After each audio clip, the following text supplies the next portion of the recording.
Hello, how are you? Welcome to my channel. Today I have an interesting discussion. I'm going to be talking about a very famous bull. But unfortunate part about this bull is it was killed. It was struck by lightning. But this bull made a lot of contribution to the breeding industry.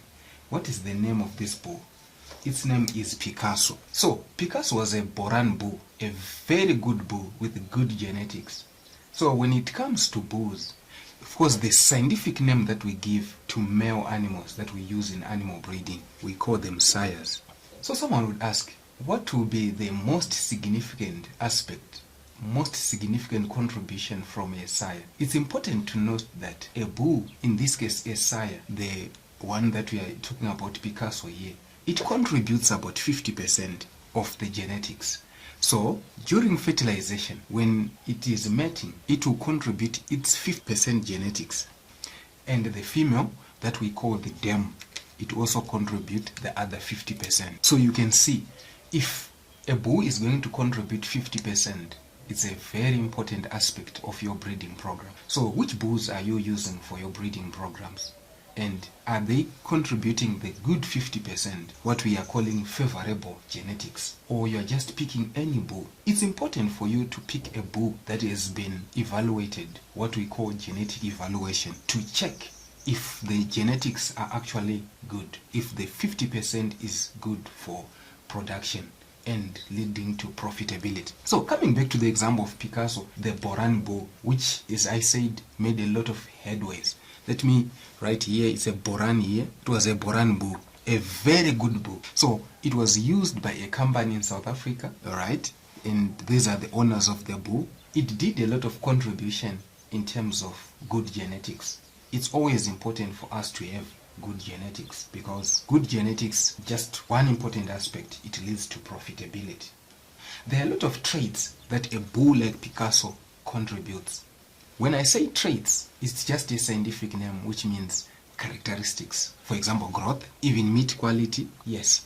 So these are good traits. So growth rate, to give it a full word there, meat quality there. So if you check the picture for Picasso that we use there, you see that really it will contribute to good growth. It will also contribute to meat quality.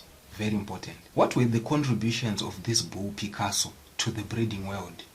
It contributed its progeny, meaning its children. So the male ones that are very famous, the male that it contributed, we've got examples such as Juventus, we have got Raphael, we have one which was actually bought by Zimbabweans, one called Cyclone. So these are the male offsprings that were contributed by Picasso, the Boran bull from South Africa. It did contribute these good genetics. So these ones were actually auctioned and they actually fetched a lot of money. So anyone who is getting hold of these has got the genetics coming right from Picasso. Growth rates, meat quality, they are actually transmitted into the children. In this case, the male children. What about the famous female children that have been contributed by Picasso? There are many. But those that made a lot of stories when they were auctioned, I can still remember Tanya, Kelly, Cremora. These are the female ones that made a lot of contributions. These are the females, we can say that the daughters of Picasso. So Picasso contributed 50% of his genetics to these females, which means these females, they also carry the 50% genetics contributed by the father, who is Picasso. A very good bull. So why would one really wants to get hold of these males or these females? I will start with the males first. So we already know that the males are carrying the 50% from Picasso, which means even their children, let's just say the children of Juventus, who have genes from Picasso, right? Children from Raphael who have also genes or genetics from Picasso. But remember, each time when you are moving away from one parent going to the next, the genetics are divided by 2.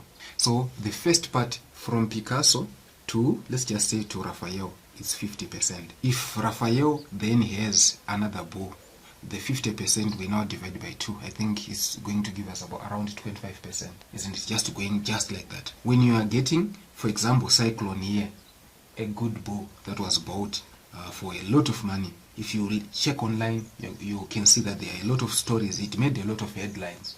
This bull, Cyclone, because it was good genetics. It contains the 50% genetics from Picasso. So it means if you are going to use it for breeding, you are also going to be transmitting the genetics, favorable genetics that come from Picasso, isn't it? So with the male bulls, they have an advantage. Mostly they have an advantage because you can actually propagate. You can actually make a lot of children very fast. So actually these ones, the male, you can have many children, let's just say from juveniles, because juveniles can impregnate many females in one go. So it's also easy for us even to genetically evaluate a bull very fast, because a bull can have many offspring quickly. Alright, so that was about the males. What about the advantages of owning the females? Firstly, we know that they are having the 50% from their father, 50% genetics. Let's just say Tanya there, or even Kelly there. They have got the 50% genetics, which means these are favorable characteristics that has been passed to the daughters as well. Very important there. So you can actually do a lot of embryo transfer, right? So here you can do embryo transfer with these females. So embryo transfer, isn't it? So you can actually hyper-ovulate, isn't it? It's just a scientific process where you can just hyper-ovulate Tanya. Then Tanya is actually maybe artificially inseminated. So Tanya can actually produce a lot of embryos, isn't it? Or just to just use layman's terms, a lot of small children that can then be harvested and can be sold, even it. Or you can just use them at your farm, or you can sell to other farmers. So via the process of embryo transfer, Tanya, Kelly, Cremora can give us a lot of embryos using the process of, as I said, ET, embryo transfer there. Those are the advantages that we can have. So already with the characteristics for growth rates, quick growth rates, with characteristics for good quality, tender meat, juicier meat, you can get them from there, from the children from Picasso. But maybe one last thing that I did not talk about is the process that you can employ with the males. These ones you can harvest semen. So from the males you can harvest semen and sell. Semen here, it's a product that you can get from all these ones. Even from the father himself, semen is available that you can harvest.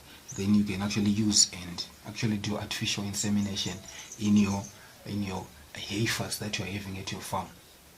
So with the cyclone now, because cyclone has got good genetics coming from the father, it's important for any farmer, local farmer, to make sure that they look for the semen from cyclone. Yes, you can look for the semen from Picasso, but Picasso is a little bit far because it's in South Africa.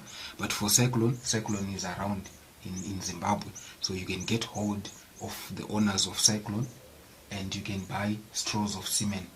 And this semen, you can now do artificial insemination into your heifers that you are having at your farm, and that will be good because you are propagating good genetics.